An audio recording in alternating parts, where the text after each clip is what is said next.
I think there's a new breed of human, a new development of what's physically possible. I was training for Race Across America, which is considered one of the toughest endurance challenges in the world. But 7 days before the race, I fell off my bike. It turns out I broke my pelvis. And instead of just calling it quits, I actually taught myself how to use a hand bike. Once you're so invested in adventure, the only thing you imagine is the finish line.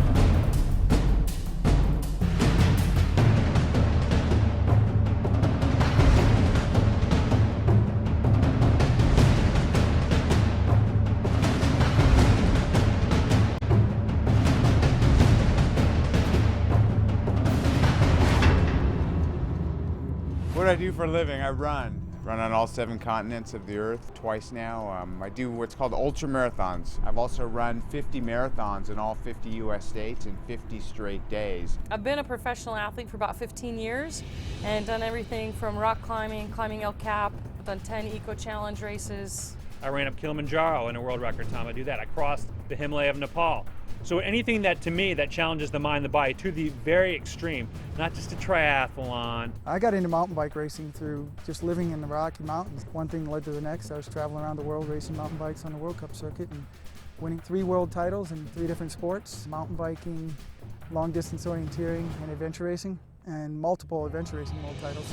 I started running ultra marathons when I was living in Egypt, and it was a way for me to cope. I was living in a Muslim country and constantly harassed. We've been on expeditions over the last 25 years to over 40 of the greatest peaks in the world. We cannot get away from each other. We climb and ski together, we work together, and we've been together since the womb.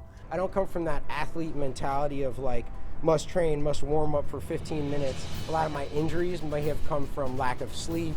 If I ruptured my bicep, that was probably the scariest one because it was while I was climbing and I heard it rip, and then I looked at my arm and my bicep had dropped in my arm. I was the first one to walk across the Taklamakan Desert, technically known as the 2nd largest desert in the world. I do like raising the bar. I'm not the kind of athlete who could run around a track in circles or swim in a pool and look at a black line over and over and over again. The inspiration to me is just the idea of never stop exploring, so testing your limits. And to me, it's just captivating to do something that so many people think is impossible. Probably the biggest adventure I've been on is actually a solo row across the Atlantic, rowing a 19-foot boat from West Africa all the way to South America. I believe we were the first Americans with skis on Everest. I've run across deserts with temperatures over 120 degrees, across mountain ranges where I watched an avalanche crash down right next to me. My last expedition, when I crossed the Himalaya of Nepal, I had 8 or 9 near-death experience. I was attacked by leeches. I had 30 or 40 leeches attack my feet. I could barely walk. I had hypothermia. I fell in a river, and there's no one that's going to come get you. It wasn't like I could call up and say, hey, come get me. I'm always scared at base camp, and the day that I'm not scared is the day that I stop, but that's kind of the reason why you do it. I was recently climbing in Afghanistan, absolute virgin earth, and I pulled off about 2 tons of rock. I was seconds from being crushed by this rock. The longest run that I've ever done was 350 continuous miles. So I ran for 81 hours and 44 minutes without stopping. And that pushed the limit of everything I had. What I find about endurance is that it's all mental. It's about when everything else fails, when you're surrounded by sharks, when your satellite phone goes and there goes human interaction, and you're pinned against the impossible. The type of person that's going to win this show is a person that is multi-talented, and I know what it takes to do the best that I can. If someone's willing to match that, then have at it. People are scared that I'm on the start line. I like that. I do get a kick out of beating men. I think it's someone who mentally and physically has the balls to work through anything. Who's not going to cry like a bitch. Who's not going to sit there and go, oh, you know what, this is too tough. I can't do it.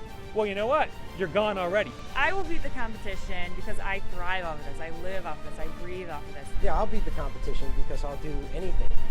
Anything. I'm crazy, so I'll attempt the impossible. If you tell me that I can't do something, I'm going to do everything in my power to prove you wrong. I'm sure all these guys probably, have that in them, but after a while, it's going to weigh them down, and then we're going to see people start losing it. I'm not going in it to lose, I tell you that much. I don't believe in that, and I will win. You talk the talk, let's see you walk the walk.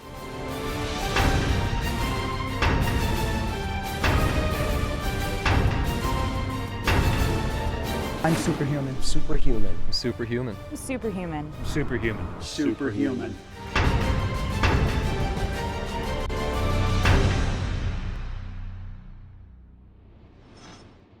What do you got? Bring it.